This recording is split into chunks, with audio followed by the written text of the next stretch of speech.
Ngayon wala silang gano'ng kapasidad, kasi nga nag-o-overspend na nga, nag-uutang pa, tapos hindi pa binabalik yung mga ninakaw. No one is being made accountable. So magkano lang ang sinoli nung sinasabi nilang mga USEC? Ah, 600 million. Magkano yung nawalang pera? 1.5 trillion. So kumbaga, barya lang yung sinoli sa gobyerno. It's just all for show. So kung isoli nila yung perang yon, yung 1.45 trillion, napakalaking bagay nun para makatulong sa ganitong klaseng krisis. Mm. Ma'am, sa konteksto naman po ng malaking overspend, ang umano'y malaking overspending at korupsyon sa pondo ng gobyerno, paano po nito direktang naapektuhan ang kakayahan ng pamahalaan na magbigay ng subsidy o ayuda sa gitna po ng oil crisis po? Ayun nga, kasi napaka-narrow na nga nung revenue base, tapos malaki na yung deficit. So, kumbaga, walang savings ang government to provide oil subsidies, no? So, in the past, meron kang oil price stabilization fund. Nawala yon. So, sana, in the future, yung excise taxes on fuel, i-save nila yon, create an oil price stabilization fund. At hindi gagastusin yon, gagastusin lang yan during crisis na ganito, na they can provide subsidies for oil price stabilization. So ngayon wala silang ganong kapasidad, kasi nga nag-overspend na nga, nag-uutang pa, tapos hindi pa binabalik yung mga ninakaw. No one is being made accountable. So magkano lang ang sinoli nung sinasabi nilang mga USEC? Uh, 600 million. Magkano yung nawalang pera? 1.5 trillion. So kumbaga, barya lang yung sinoli sa gobyerno. It's just all for show. So, kung isoli nila yung perang yon, yung 1.45 trillion, napakalaking bagay nun para makatulong sa ganitong klaseng krisis. Mm. Ma'am, kung mahina ang piso at tumataas ang global oil prices, paano po nito pinapalala ang inflation at ano po ang limitasyon ng monetary policy sa ganitong sitwasyon po, ma'am? So double whammy yan kasi imported lahat ng langis natin, di ba? So tumaas na nga yung presyo ng langis, nanghina pa yung piso. So ibig sabihin yung importation cost natin mas mataas. So talagang mas apektado tayo on a peso basis per liter of oil. Yun. So hindi maganda yung nangyayari talaga. Ganyan.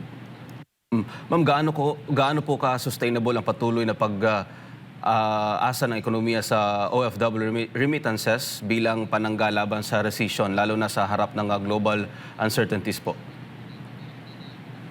Actually, threatened rin yung OFW remittances kasi napakadaming Pilipino sa Middle East, no? At nakikita natin ngayon marami sa kanila umuuwi.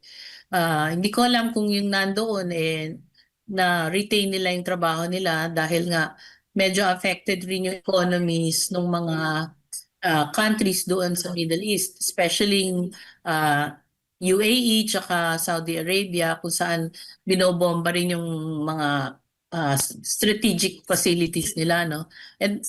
At alam niyo naman na napakaraming Pilipino na nagtatrabaho dun sa mga lugar na yun. So maaaring nung binomba yung mga facilities na yun, may mga nawalan ng trabaho din doon. So tingin ko medyo magsuslow down, kung hindi man mag-negative, magsuslow down yung OFW remittances. Ang nakakalungkot dyan, last year, kung wala yung OFW remittances, dapat nag-recession na ang Pilipinas. In other words, nung fourth quarter, malamang nag-negative na yon. Kaya lang, kasi nga negative na yung investments nung fourth quarter, no? Tapos yung infrastructure mo, especially construction, napakalaki ng binagsak. So, maganda ang growth ng OFW remittances, yun nga yung magiging problema kasi baka nga mag-recession na tayo this year. Ma'am, bago itong krisis sa Middle East, nakakaranas na yung ating bansa ng krisis. Ano-ano po yung structural weaknesses ng Philippine economy na lalo pong nagpapahirap sa pagresponde dito po sa oil shocks po, ma'am? On the demand side, kulang tayo ng investments, di ba? Bumagsak na yung overall investments, both domestic and foreign direct investments. Napaka-importante nito kasi usually ito yung nagbibigay talaga ng trabaho sa maraming tao. At siya, yan ang talaga nagpapaunlad ng isang bansa.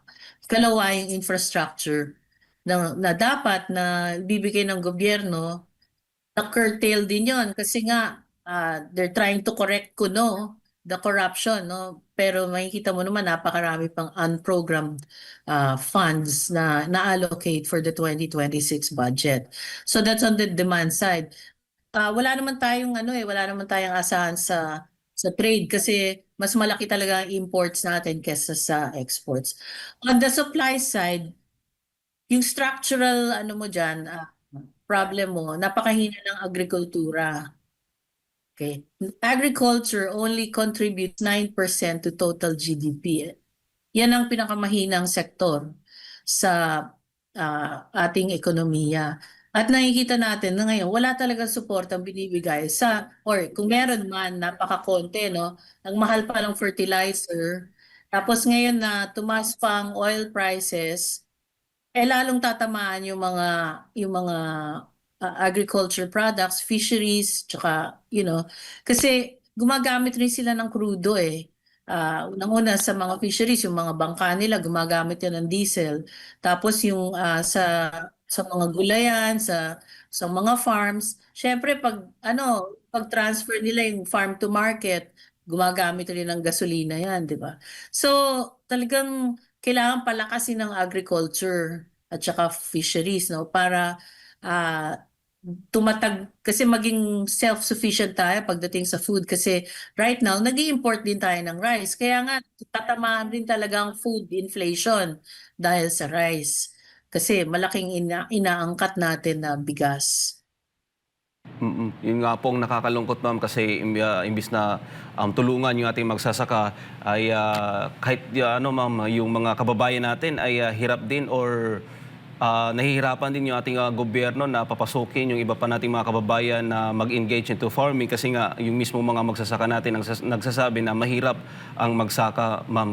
Ngayon, ang age gap na or average ng mga magsasaka natin ngayon nasa 50s na po, ma'am. Wala na pong naiinganyo ng mga kabataang magsasaka na pumasok po sa farming. Kasi, paano ka maengganyo? Kunwari, ito nga si Pangulong BBM, no, sinabi niya, we will sell rice at 20 pesos. Magkano ba mag-produce ng rice per sack, no? Or per kilo. So, kung 20 pesos per kilo, magkano mo bibili yung bigas ng farmers? Anong farm gate mo? Napakababa. So, paano pa sila kikita? Paano nila masusustain yung kanilang farms, no, kung ganyan ang mangyayari. So talagang napapabayaan ng agriculture sector. Ma'am, gaano ka-sustainable ang patuloy na pag-asa ng ekonomiya sa OFW remittances bilang pananggalaban sa recession po, lalo na sa nahaharap po tayo ngayon sa global uncertainties po, ma'am? Dapat nga hindi tayo maasa sa OFW remittances. Pero makikita mo, yung Pilipino mismo, the ordinary Filipinos, tayo talaga, sila, kasi ako retired na ako eh. Sila na lang talagang tumataguyod sa ekonomiya na to. Ngayon, makikita mo yung support sa kanila ngayon nitong gobyernong to, limitado din. Kaya nakita mo yan nung nag-umpisa yung crisis eh, wala talagang repatriation plan, di ba? So parang hindi kulang yung pag-aalaga sa kanila.